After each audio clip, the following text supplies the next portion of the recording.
Hello everybody, thanks for tuning in. It's lovely to be back at GCAP again, even if only virtually. My name is Xander Hume. I'm a composer, sound designer, and audio programmer, among other things. And I run a game audio company called Supertonic, through which I've handled the sound and music for a bunch of Aussie indie games. I'm probably best known for my work on Windbound, Steppy Pants, and Sling Kong, but it's okay if you haven't heard of those. I'm not here to talk about them today. I'm here to talk about interdisciplinary communication. And if that sounds drier than a saltine in the Sahara, let's call it dancing about architecture instead. So, without any further ado, let's get our groove on.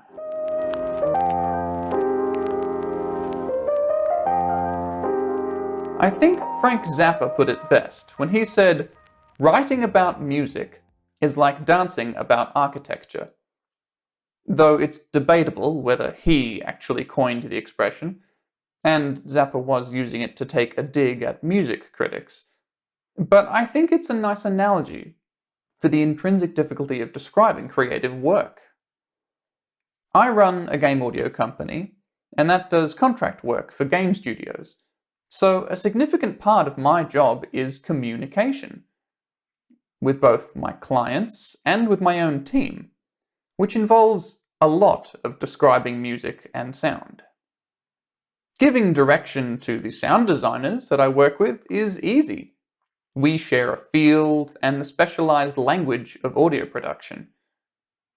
Receiving that direction from my clients, however, is another matter, since we don't share the same expertise or specialized language. So, if they can't tell me directly, how do I know when a client wants me to sidechain the player vox to the multiband compressor on the Walla bus so the transients duck the mids and make the performance less muddy? Well, being able to interpret direction is one of the reasons they pay me the medium-sized bucks. But I've got one or two other skills going for me too, so I'm happy to share some of the strategies I've developed over the years. I decided to give this talk because in recent months I've received appeals from a few friends in the industry asking for help with giving good direction to audio contractors or with getting good direction from clients. After all, it is incredibly frustrating to be stuck in a situation where you know that you have the ability to produce great work, but you're not able to satisfy the client's needs because they can't express them properly. After giving this advice a couple of times, I thought I might interview some other people. Writers, psychologists, teachers, designers, smart people who know communication, and hopefully put together some tips for communicating across disciplines in general. So what does this problem actually look like? Well, here are a few ways in which these issues manifest in my experience. Early in my career, a client was having difficulty with giving me a brief. We have discussions about some strategies to help them with this, but they soon get frustrated and decide that it's my problem. I was cheap back then, so they got me to just keep on trying things. Each time giving the feedback like, "It's not quite there, try something else." 20 odd attempts later, I nail it, and most of the rest of the project I get done on the first try. Another client is insistent that they know exactly what they want and how to get it. "This part of the game should have some surf rock, classic surf rock. Can you make me some surf rock?" I delivered a super cheesy surf rock tune. When I played it to them, it opened with that classic and the client turned to me and said, "What the heck was that? I wanted surf rock." Fortunately for me, another person on the team turned to them and was like, "That was surf rock. I'm not sure what you think surf rock is, but this is definitely it." You see, the thing is, people think that musical genres are really well defined, but that's not actually the case. and when it comes to giving direction, they're nearly useless. A friend of mine, Maze Wallen, has a story that I hope they won't mind me sharing, about a client who was adamant that they wanted a piece written in 7/8 time. That's 7 beats per bar. But they rejected every draft, eventually saying, "I said I wanted 7/8. You know, 1, 2, 3, 4, 5, 6, 7." Which really goes to show that a little knowledge is a dangerous thing. Yet another client wanted to have a meeting every time I submitted a sound effect. Not only did this cost everyone involved a lot of time, I'm sure I don't need to tell you that the pressure of knowing that every asset I make is about to be given 45 minutes of scrutiny is not my ideal working environment. Now, you might be wondering what micromanagement has to do with interdisciplinary communication. But it's my opinion that the common factor in all of these cases is a failure to communicate. Not just in the briefing, but throughout. And these issues affected the quality of the work, the project timeline, and how much I enjoyed doing this job that I usually love. But don't just take my word for it. Let's take a look at some figures. A survey conducted by Trinity Solutions reported that 79% of respondents had experienced being micromanaged at some point in their careers. And further to that, a report by the Economist Intelligence Unit found that 52% of respondents experienced stress as a result of communication breakdowns, and 31% said that it negatively affected their morale. 44% cite miscommunication as the primary cause of projects failing to reach completion, and a whopping 88% of millennial respondents said that they feel poor communication is affecting their career growth. In current times, with large swathes of the industry working from home, clear communication is proving even more of a problem. A recent survey of IT workers showed that last year, 20% of people responded that difficulties with communication was their number one struggle with working remotely. Obviously, communication is an incredibly broad field, and the facets that we're looking at today are only a small slice of that. But anything that improves communication is a boon in my book. I've developed some strategies to hopefully avoid ever having the issues from my anecdotes again, and I'm going to share these with you. But first, I want to get back to dancing about architecture. In a sense, people dance about architecture all the time. I only know of one PhD student who did that literally, but people translate non-language concepts into language every day. Conveniently, each creative field does have language which exists for this exact purpose, but it's incredibly specialized and often only understood by experts in that field. But describing concepts, even in specialist language, is an act of translation, and translation is intrinsically difficult. Anyone who has watched fan-sub anime will be familiar with grand, sprawling translators' notes filling the screen, trying to explain why they have chosen to leave the word nakama untranslated, because no English word fully conveys the meaning. And in addition to the difficulty of translating thoughts or feelings into words, what if you don't even know the language you're trying to translate them into? This is the root and stem of the trouble.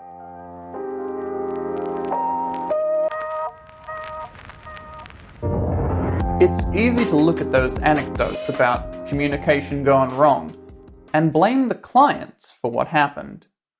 But my own inexperience was also partly responsible.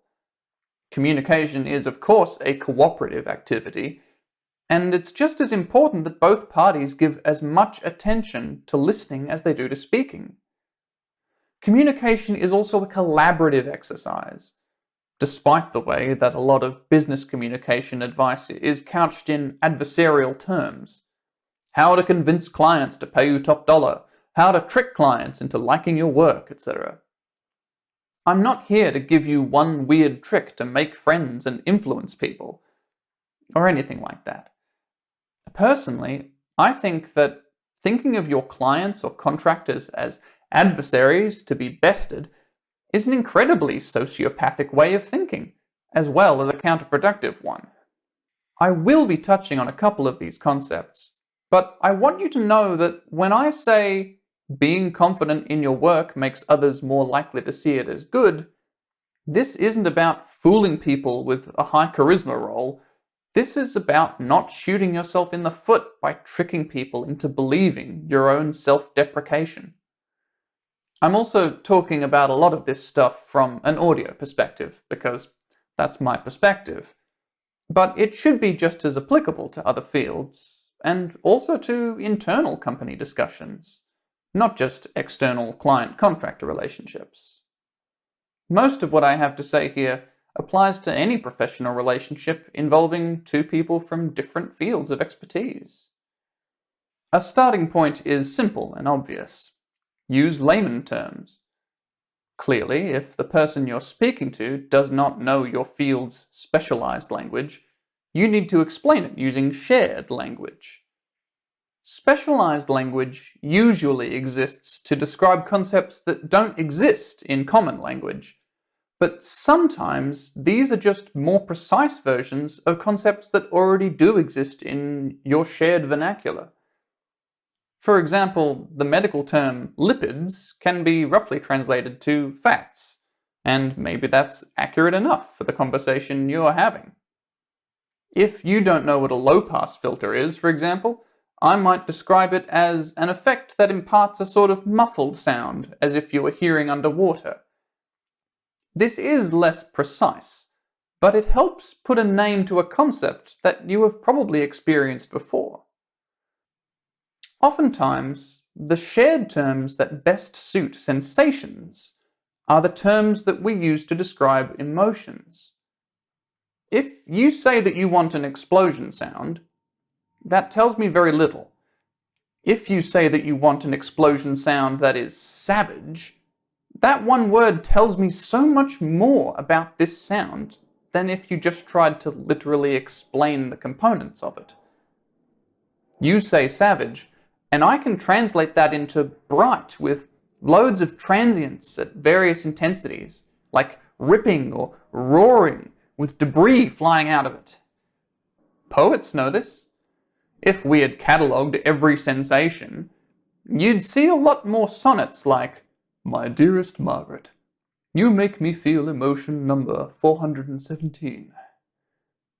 This is, of course, absurd. English has myriad terms, pregnant with vivid, colourful, evocative, expressive, poignant, resonant, inspiring meaning. Use them. Translation often causes loss of information, and anything you want made by someone else needs to be translated twice. Once, to take it from an abstract concept in your head into a thing that you can communicate, and once again to turn that description into the steps required to render an outcome. The more relevant information that you can fit into that description, the better the chances are of getting an outcome that's similar to what you had in mind in the first place. And emotive language is packed with information. It's tricky to navigate, and to keep all of the information relevant, but you can use multiple emotive terms to triangulate in on a concept.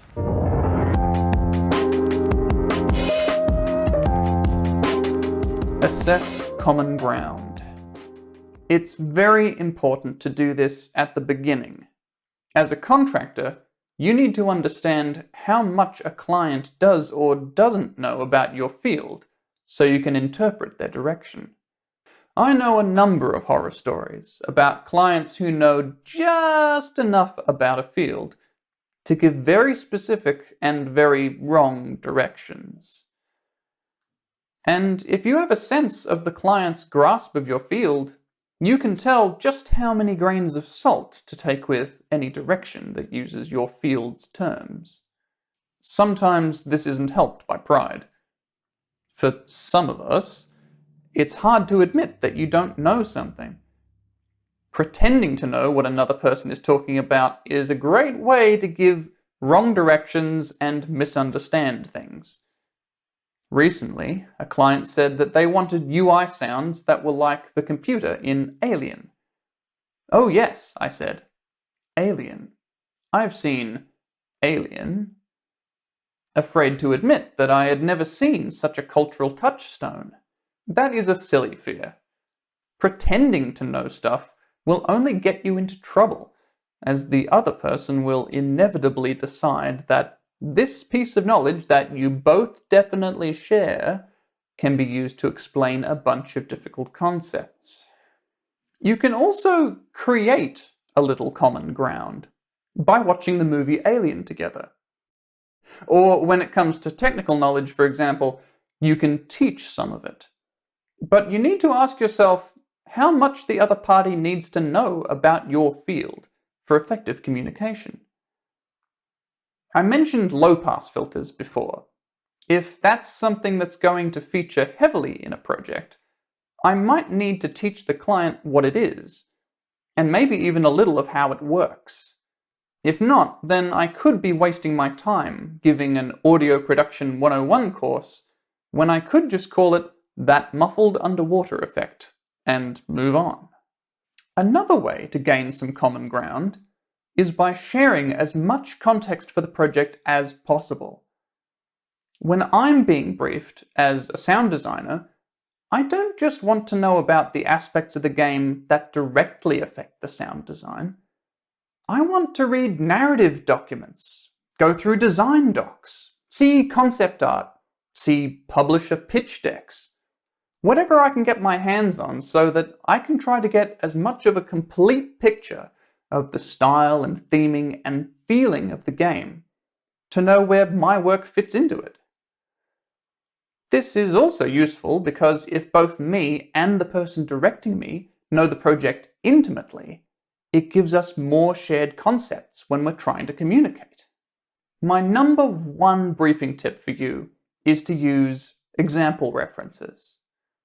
Examples can be a great and powerful shortcut for describing the indescribable. Let's say I'm making a realistic photography game about rainbows, and I want you to paint one for me. I could spend ages trying to explain what a rainbow is. They've got 7 colors, they arc through the sky, they sometimes happen after it's rained. Or I could just point you at one, and you'll go, wow! Now I know what a rainbow is. Now, I could go out and find some really nice examples, but maybe I get carried away. Maybe I start collecting really cool sky phenomena. I bring you 50 photos of shooting stars, because I think those are pretty cool. And you will rightly say, is this going to help me paint you the rainbow you want? My game is Hyper-Realistic Rainbow Photographer Simulator 2022, and I have just given you examples of things that I like, not of things that are relevant. This seems silly, but it happens all of the time when I want clients to find music examples. They start with a couple of really good sources, and it devolves into, I really like prog metal, so I've included some tracks. And that's okay. It can be quite mentally tiring to search for examples. You just need to make sure that you only keep what is relevant to your project. You don't have to seek it all out in a single sitting. Looking at too many pictures or listening to too many songs can get a little fatiguing, like smelling too many fragrances in a row until you start thinking things like, maybe mango toilet spray wouldn't be such a bad thing after all. Pace yourself, and try to spread it out, drawing from multiple sources if possible. But we all know that a lot of the best briefs are for things that don't exist yet, so there aren't any perfect examples out there. The most powerful thing that you can do in this situation is to find sources that contain elements of what you're after. Isolate those elements, and then describe what those elements are, using evocative language. If you can identify some quality that you want, then the example that you're using doesn't even have to superficially resemble the final product at all. Find one thing with the right energy or pace or sense of urgency, another with a great warm tone or dreamy wishy-washy quality, or a weird moment that feels like all of the air has been sucked out of the room. These are the things that your expert can translate into technical terms, which they can then use to deliver you what your heart desires.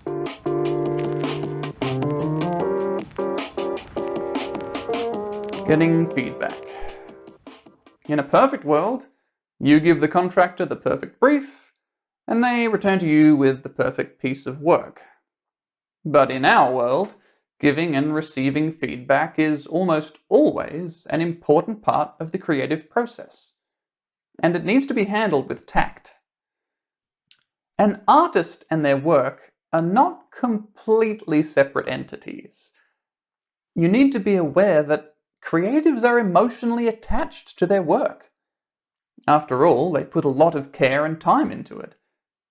Their quality of work can also be affected by their enthusiasm for your project, which in turn can be affected by their satisfaction with the work that they produce, which is also affected by your response to it.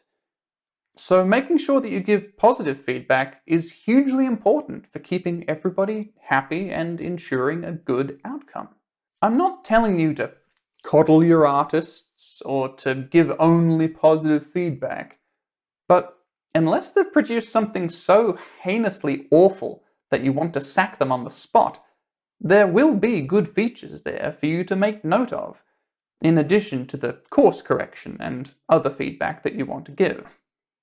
But what shape should that feedback take? When giving feedback to someone in a different field, or even in the same field, I think it's much better to offer problems rather than solutions. The designers among you may have encountered my inspiration for this. Playtesters. Well-meaning members of the public will play a build of your game and tell you something like, "You need to make the jump height higher." Now, rather than immediately implementing this change, you need to work backwards. You look at their solution and figure out what the actual problem is. Maybe there's a gap that's too hard for beginners to jump over. Whatever the actual problem is, it's your job to figure out what the right solution should be. The same thing applies here. If I give an artist the feedback, "Make this blue instead of red," that's a simple solution, but possibly the wrong one. And also it's a dead end. But if instead I tell them why I don't think red is working, now we're in a collaborative problem-solving situation. Maybe I lean on their skills to figure out what to do, or maybe I do suggest blue like I was going to in the first place, and now they know what I'm trying to achieve, and they're better placed to tell me if blue is actually a good idea or not. On the contractor side, asking the right kind of questions is key to getting good feedback. If you're presenting a piece of work to a client for feedback and ask open-ended questions like, "What do you think of it?" the client may completely overlook the point that you're trying to get constructive criticism on. They may even feel pressured to give some criticism and ask for changes in an area that isn't really in need of adjustments. So if you're looking for feedback on just the color, say so. If something else sticks out so badly that they think it needs addressing, they'll probably let you know regardless. Another strategy here is to ask multiple choice questions and offer a selection of alternatives to choose from. This is especially useful when the client isn't skilled in your field, so you can introduce ideas that they may not have come up with themselves. Speaking of not being skilled in every single discipline, sometimes you don't have a complete and crystallized vision for every single little detail of your project. In this case, the artist that you've hired can help fill in the gaps with great stuff you might not have come up with alone. Brainstorming sessions can be great for this. Leverage their wealth of knowledge and experience to your advantage. That's part of what you're paying for after all. This can even help reduce micromanagement. It's one of the biggest killers of open communication that I've encountered. Clients who want to micromanage. It may be well-intentioned, but there's nothing more stressful than having every single step of your journey measured and judged, and then your whole route being reassessed each time. It's hard when you contract expensive workers and you don't want to waste their time and your money by getting off track. But they will never build up any momentum if they are constantly being stopped to discuss their trajectory. Especially when a new contractor has just started, it's easy to feel like the first contributions to the project don't fit. But it could be that you're over-scrutinizing individual puzzle pieces when you haven't yet seen the full puzzle. If this is a big concern for you, my advice is to decide on a pocket of work to be completed with very little feedback first. This will give them opportunity to get into the swing of things and to start delivering work that feels like it's part of a set. If the work produced in this period doesn't suit the project, you've got a leaping off point to discuss where to get to where you want to be from where you currently are. And the work that has already been completed can become placeholders for now. On the contractor side, sometimes your client second-guessing you at every turn can be, in part, spurred by your own lack of self-confidence. According to my psychologist friend, there is a kind of placebo effect that you get in professional relationships of this kind, where if the person providing the service appears confident that what they're delivering is pretty hot shit, the client is more likely to think so too. I want to reiterate that this is not a sociopathic life hack to trick people into thinking that bad work is good. It's a measure to prevent the opposite. When you deliver good work, but you don't present it confidently, the client can start to see faults and become convinced that it is rubbish. We can't always feel that we're doing our best work, but just remember that you are often your own worst critic. And you wouldn't want your own worst critic to be in charge of presenting your work to people. When people come to me saying that they're having trouble with the composer or the sound designer that they've hired, and they can't seem to get anywhere near the results that they want, I take them through most of the communication stuff that I mentioned earlier.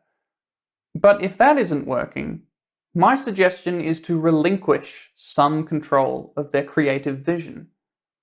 Now, this can be scary, especially for tiny teams where one auteur has a grand vision of the final product. But it can help put an end to vicious cycles of miscommunication and micromanagement, and can also result in great outcomes that you hadn't considered. Ask yourself why you contracted this person to work on your project in the first place. I hope the answer isn't that it's because they were cheap. If you're smart, it's because they're an artist capable of making a great contribution to your project. So let them take the reins a little and see what they can come up with without you looking over their shoulder. A word of caution, though. While frustrated artists will appreciate being freed from micromanagement, they may not be happy with the additional work that comes with the extra responsibility. If you are requiring them to put together style guides and design documents, and generally perform the role of a lead, make sure that they are being appropriately remunerated for this. Much as we might like some work relationships to be purely transactional, everyone has feelings. And when you mess up, you're going to need to do some repair work if you want the relationship to keep working effectively. You don't have to be friends with your clients or contractors, but you do need to put in similar emotional labor as you would for a friendship, and regularly assess how the relationship is going and whether people are being treated fairly. If you're looking for a recipe for this, I think a good rule of thumb is to try to maximize agency in your discussions. Acknowledge the skill and expertise of the people you work with. Make sure that they feel like a part of the team, and give them the opportunity to discuss your instructions.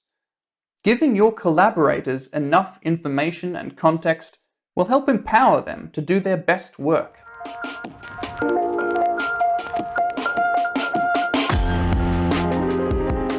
To recapitulate, here are the key things that I'd like you to take away from this talk. Share the responsibility for communication.